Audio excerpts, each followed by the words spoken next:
Today, No Man's Sky Beyond patch 2.15 has turned into patch 2.16 or patch 2.15a or something like that. It comes with 5 new patch notes, which are basic hotfixes and stuff for the recent patch 2.15, and also the weekend event, which you can see at the top of the screen there, which is a bobbing green glowy thing. It'd be great if I had the encrypted mission so that it would be a full array of awesomeness.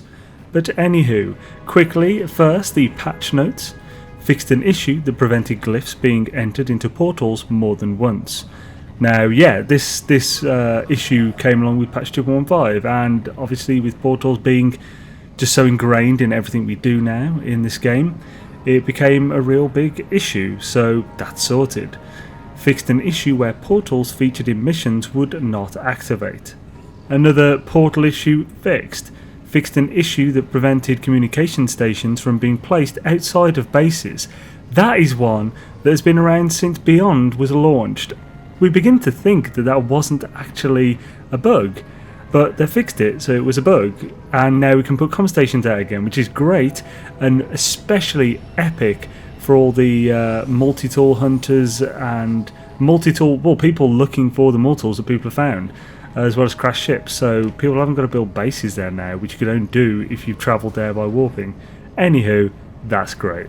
Restored communication stations and message modules to the construction research station in the space anomaly. Fantastic, thank you. And finally, fixed an issue that caused the sphere creator to create too many spheres when used in multiplayer. Now, not only have we got those patch notes, which are pretty great, to be fair, like 5 patch notes, pretty good density of quality there, but I'm going to go and check out this new weekend event so we can see what we actually got in store for us, because I personally don't really know much of anything about it because it's only just released and they're very vague originally. So let's check it out. A Dark Moor, investigate anomalous region. Weekend event, we've got 55 hours and 17 minutes left. Salvage frigate module reward, as well as 1,200 a Quicksilver. So let's get that. Initialize mission. I'm going to start immediately because while I'm in multiplayer, I generally find things go better when I'm just doing it solo as far as recording goes.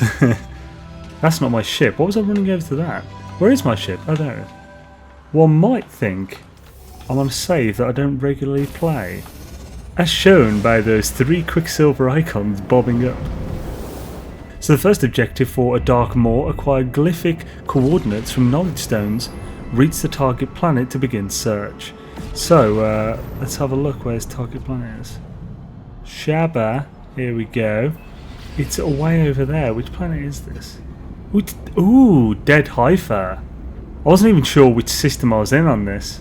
Yeah, I'm in my system of time, my Atlas Rises system. This is the system that I spent the majority of the Atlas Rises expansion era, whatever you want to call it.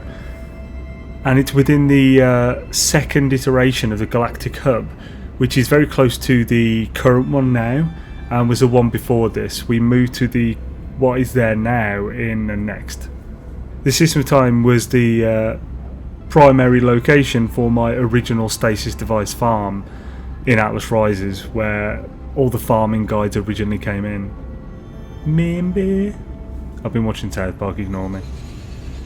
So it's coming to Dead Haifa, which I think is like toxic. Can't remember if it's changed. Whoa, and I nearly crashed. So as soon as I enter the atmosphere, the actual waypoint went. There's not a specific location on the planet, it's just anywhere on it. And I know this, pretty much everyone watching this video will know, but just in case, knowledge stones are the ones you find randomly out in the wild, which give you a word for the race who sort of owns the system, or at least founded the system that you are currently in. Am I anywhere near land? That horizon is deceptive. So here we go, knowledge stones ahoy. It is indeed fungal, with lots of wildlife. Yes, why did he put me on an extreme hazard planet, damn it? I don't even know. Yeah, I have got toxic, cool. Sweet. So the first thing he's got me doing is looking for knowledge stones. We need 3 of them, and you can find knowledge stones very quickly by just scanning about. So, there's one there. This is the the icon waypoint thingy that means knowledge stone, so happy days. Yeah, this is even a storm crystal planet, I had no idea. Face of this stone, streaked by dark stains, suggests a strange history. It is as though once, long ago, it rested deep on the ocean floor. Touch the stone. Something viscous clings to my glove. Although the carvings themselves are long eroded, the nature of the stone's inscription suddenly becomes obvious, imprinted for eternity in the grime. A short sequence of glyphs. Okay, cool. We're getting some lore, man. This is pretty swish. Are there any more within range? Remember as well when scanning around to look up and down, because it's very localised to where you're actually facing at the time. Oof, that was a knocking off. There we go, found another one. It's also a good idea to keep an eye out for these, because happy days, you might find yourself with a module of some kind. And at the very least, you get some nanites, most likely. There we go, 28 nanites, it's worth a quick second. And 10 pure ferrite. Here we go, here's our second one. The stone greets me with a repellent audio frequency. Like a note just out of tune, it is as though it has been calibrated for someone else.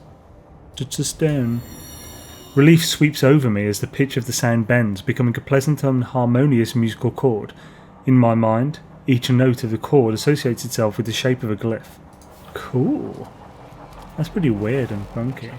Oh no way, I just randomly happened upon a bloody grave, that's pretty cool. And another knowledge stone. What the hell, man, what are the chances of that? Pretty low, I'd have thought. They're not particularly common, are they? I might have to mark this, I don't think I've already got a comm station on this planet. And here we go, the third knowledge stone. Shimmering. This knowledge stone appears to be rapidly shifting between two positions, perhaps vibrating. My eyes ache as I try to focus. Touching the stone further confuses my senses. It is not vibrating, but almost seems to exist twice, doubled up, overlapping its twin. With this thought, I concentrate on a single iteration of the stone, and manage to make out a sequence of glyphs, a fragment of a portal code. Cool, so does that mean we've now got the portal code required? Also, this shimmering knowledge stone allows me to touch it again. Bro, for a word. I didn't do that with the other two. So now, it's automatically found us a portal, with a new, funky new weekend community event icon there. So our next step is to reach a marked portal, but before we do that, I'm just going to mark this grave, because that's a really cool find, just randomly. I probably only found about 4 or so randomly in all my time exploring. This being the 4th. Why hello Mr. Gravedoodles, I'll give you a little comm station. Oh, actually first I'll stop myself from dying horribly. Oh no, I need my ship to do that. Happy days, saved. And there we go, comm station is back in the portable communications and stuff. And yeah, sweet. Swish swish. I feel like that's way bigger than they used to be. It's massive. Have they always been that big? That is huge. Well, that's what she said. Right, let's continue on. To the portal. It's almost like that knowledge stone there is taunting me. But anywho, we have arrived. Swish swish. We'll have to charge it, I wonder. Echoes from distant worlds call from behind the gateway, the possibility space near infinite. Apprehension grips me as I prepare to enter the recovered glyph sequence. The world that awaits may be unstable. Enter glyph sequence. No charging required. Right, we are explorers, and our motto is to dive in head first. Who cares about consequences? So I have multiplayer turned on. We have arrived. It's raining, not the best welcome, but it's got beautiful grass. This is promising. Just going to sort out the old heat. Oh no, I haven't got a heat one. What happened there? Why the hell have I not got a heat? Well, that's just going to keep running out very quickly. So we're on a lush planet. Is there a space station? Okay, this is funky. While the storm's raging, I was just checking here, and obviously it's already been, the system and stuff's already been discovered. Nice being quick on the draw there, Dragon Ball Z. So this planet is looks beautiful, just, you know, from afar. It's got the green grass and the red oceans. Not generally a big fan of red oceans in person, but I haven't seen it yet fully, so there's hope. Well, instead of waiting out the storm here. It says to reach the source of the disturbance. Warning, destination may be unstable. Proceed with extreme caution. So let's head over. I assume it needs a ship. Yeah, it's underwater as well, so it doesn't need a ship. But it's cool that it says it's underwater as well. That's pretty... I've never noticed that before. Has that been a thing for a while? To be fair, I haven't looked for anything underwater for quite some time, so... Let's do an Atmo jump. Okay. This is a crashed freighter. A submerged freighter. Let's see if I can land on the freighter. I can. That's awesome. Nice. So, my ship is parked... oddly hovering above the top of the, the unsubmerged part. The what do you even call this? Unsubmerged? That's a stupid thing to say. Let's pop on down and see what's up. Right, this is really cool. So let's see what this says.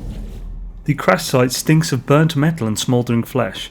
An unknown energy leaps and sparks around the vessel, arcing across the hull and coursing through my exosuit. An effect of the crash or the cause. A rhythm within the static becomes prominent, beating out a demand. It tickles my mind with a plea, demanding materials from this planet. Some unidentified force is unsettled here. It longs to be stabilised. Right, so to stabilise this I need 12 living pearls. Okay, so... Ooh. Something bubbles forth from the crash. A scrap of nanofibre material, not unlike my own exosuit. A grim relic of the last explorer to reach this site. Embedded in the fabric is an oxygen upgrade, still intact. I take it with me, perhaps it can assist my underwater search. That's really cool. Giving you a B-class underwater protection module. That's a really cool idea, because that's just for anyone who doesn't have one already. So I've got at least one or two, I think. Yeah, I've got one. And I've got 80,000 oxygen on me, so I'm good. So let's... have a search around. I'll make sure the oxygen is on me and not just on my ship. Yeah, I've got it here. Sweet. So now we need to look for 12 deep water clams. These are like the armoured clams you see. And you can find them by searching like this. Here we go. The sort of one golden diamond thingy doodles. So, and they are everywhere underwater, so 12 really isn't as much as it might sound. For those who want to conserve oxygen, these kelp sac here can be interacted with to restore your oxygen. It's current one though. If it's a hazard protection thing, it won't restore that. And here's our first clam. So when it comes to these clams, I would highly recommend not going at them from the side. Go directly in front of it. Shoot it when somewhat close with an actual weapon, not just that. Then grab that and run off straight away. Because if you're not nice and quick, it'll close and damage you. So, 11 more. For today's time-lapse chat, I'd like to ask a question. Essentially, there's a thing going round about how a lot of people think that the focus on building and such in Beyond was a mistake. Personally, I love building. I know a lot of people who like building, but I don't know what the overall player base likes. So I'm really curious what you guys like. What do you play No Man's Sky for primarily? This can be more than one thing. Is it exploration? Is it building? Is it a specific type of building that you like to do? Do you go for more aesthetic? Do you like to push the limits of what you can make with factories and stuff? Do you like building crazy contraptions with the logic switches, or do you just enjoy doing a load of missions and stuff? What is it that drives you in No Man's Sky? For me personally, it's organising records of discoveries and building. Those two things are what really drive me in this game. And there we go, it's got the 12th. Awesome. So next is to stabilise a rift with the demanded material, transfer sacrificial items to one explorer using X inventory. Okay, yeah, that makes sense for people who are in a team. So if you're in like a team of like 8 people, then you all just need 1.5 each. And then just pass them all to one person, hand it in for a full completion for all. Happy days. Right, let's see what's up. So just to cover it back, a rhythm within the static becomes prominent, beating out the demand. It tickles my mind with a plea, demanding materials from this planet. Some unidentified force is unsettled here. It longs to be stabilized, giving it 12 living pearls. There is no collision of matter against matter. The materials dissolve directly into the disturbance, vanishing without a trace. The static bursts are subdued to a soft hum. The breach may not be fully healed, but it is stable for now. And there we go. Anomalous rift stabilized. Mission complete. It certainly sounds like that's mission complete. And I will now get my reward. Which, I'd say that's a pretty decent sort of mission. It's not super quick, but it's certainly not annoying. It's got a few different parts which make it far more enjoyable to do. As far as missions go, that's one of the definite better ones. It's got some lore and everything as well, which is definitely a plus. Oh, I went onto the wrong thing. Oh nice, someone else landed on there right next to my ship. I love it. That's fantastic. Hi, let's see if we can get all over there. It's going to be close. Nice fighter, bro. Check it out, he's got a beast mad fighter. So it would seem like this is definitely... It seems like this is it. When as we're coming in now to the portal, we can see this is quite a beautiful planet. It's just a shame about the horrendous storms. Really lets it down a bit. I mean, look at this grass. This grass is beautiful.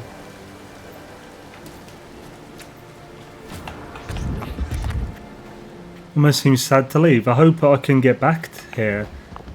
Sometimes I'm not sure if they made this planet within Euclid or not, but we can find that out quite easily, because if you go into photo mode you get the address, so you can just try and come back here. But it's possible they put these particular ones in a negative galaxy, which you can't get to without save editing, generally. So which is quite a cool thing, because it's really out of a dimension we can reach them. So back on Dead Haifa, let's head to the Nexus. Sweet, yeah. This is the complete mission. So that is not an annoying amount of time. It took about 25 minutes to do it casually, just like chilled out, messing about at times. Yes, is. Ooh, that's a nice fighter. Some cool ships in here. You do see some really cool ships coming to the Nexus from other players. Get a tad jealous sometimes. What case? Hi-ho. So, let's actually have a check, because now it said there was going to be. Oh yeah, nice. Okay, so that's what they've added. That is cool. That's what they added in 2.15 above the Quicksilver vendor. They've added this, which is a holographic kind of like thing that signifies the current tier progress on whatever's being done for the community events for unlocking the items. So we've got 3 tiers at the moment for the new helmets. So that's pretty cool. Let's so the first one is the weird ET, like middle-aged ET. That's it, Gemini, that's the one. So he's the first to come up. I still haven't bought this armour. I'm very tempted. And I now have all that I need more. Actually, kind of had that before. Actually, maybe I didn't. Ooh. Just thank you for joining me, folks. This was a fun one. Quick shout out to the Jordan276, who I was just having a little chat with while in here. I'm really glad they've added these weekend events. It's just an extra thing to get into. I'll be doing it on the Sunday stream, potentially. Might have to do that, so I think, oh, there's Jordan. Good day. Subscribe if you have not yet. Check out the pinned comment for merch, Patreon, Discord, website. Loads of cool stuff there. Guides aplenty everywhere. And I shall see you next time. Have an awesome day, folks. Shadazy.